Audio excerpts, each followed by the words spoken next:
Put your brown shoes on and settle down for a couple of minutes while we get you thinking about problems, ideas, and issues that concern all of us. We're coming to you from Visitation School in Mendota Heights, Minnesota, not far from the Mississippi River in the middle of the United States. We hope the things that are on your mind are things you're thinking about too. So listen up and get in touch with us. We'd love to hear from you and get this worldwide electronic conversation going. Hi, I'm Lily, and I'm the chief for this Bureau on Education. I wrote this story about the Harlem Success School and their experience to a farm. 75 kindergarten students from the Harlem Success Academy in New York took a field trip last week. Actually, their teachers called it a field study. Their destination was the Queens County Farm Museum. The field study has two objectives: to give the children a glimpse of rural life, and to rack up some extra points on standardized tests coming up later this month. New York's English and math exams often include questions about livestock, crops, and rural life. Our students are good at reaching and remembering things, said one of the teachers, but it's hard to make connections unless you've had experience. Most of our students have never even held a pumpkin. They are city kids. Each year, Harlem Academy takes a trip to the farm a few weeks before the exams. It's a new experience for almost all of the students. After this year's trip, the children said that they learned a lot, had fun, and would remember what they saw. What do you think about standardized tests? Do they test you on what you know? Do you think they're a fair way of judging your knowledge? How do you prepare for these tests? Let us know about your experiences. Send us an email at ssandell@gmail.com. This is Lily, Allison, Rachel, And Olivia. and we're reporting for the Brown Shoes News Service from Visitation School in Mendota Heights, Minnesota, USA.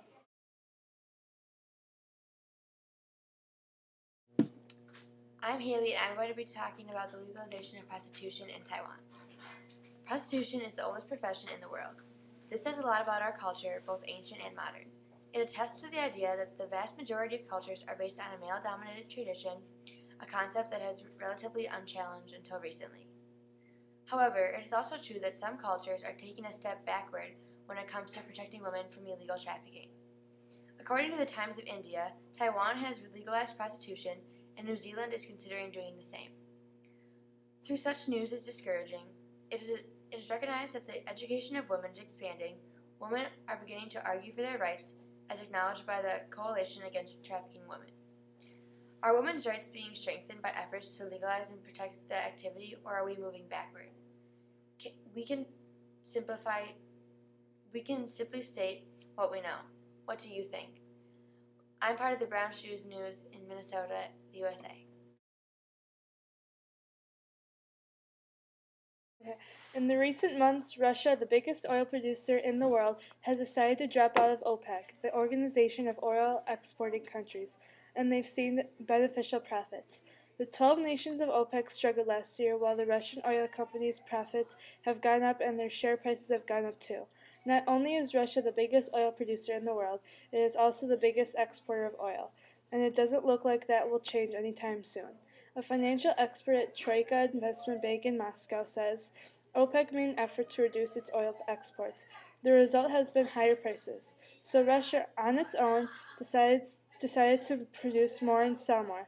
They took advantage of the market and earned higher profits.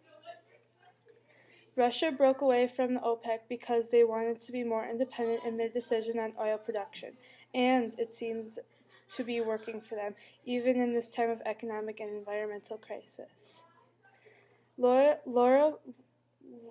prices for gas might be good for people who drive family cars or drive trucks for work, but cheaper gas is not always good for the environment. Tell us what you think of all this. We would love to hear your thoughts. Contact us at ssandell@visschool.org. This is Erica reporting for the Brown Shoes News Service from Visitation School in Mendota Heights, Minnesota, USA. You keep children safe from automobile accidents while traffic is increasing around schools every year. In the United States, we use traffic signals, speed bumps in the road, lower speed limits, and even patrol boys and girls who stop traffic with their flags while children cross at busy corners. China has taken a new approach. A new law in China requires children on their way to school or home to stop and salute cars as they pass.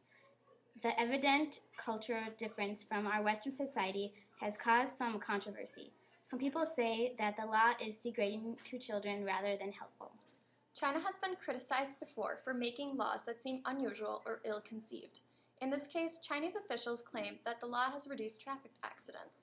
They've reported no deaths from traffic accidents since the law has been in force. What do you think of the Chinese approach to the problem of dangers from traffic near schools? Does it teach good habits and manners, or is it a foolish reaction to a problem that might be solved in another way? Contact us at ssandell@bizschool.org. This is Allison, Lily, And Rachel. reporting for the Brown Shoes News Service at Visitation School in Mendota Heights, Minnesota, USA.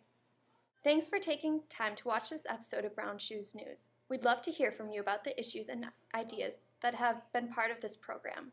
Send us a note to ssandell@bizschool.org or just comment on this YouTube page. This is Allison of the Brown Shoes News Service.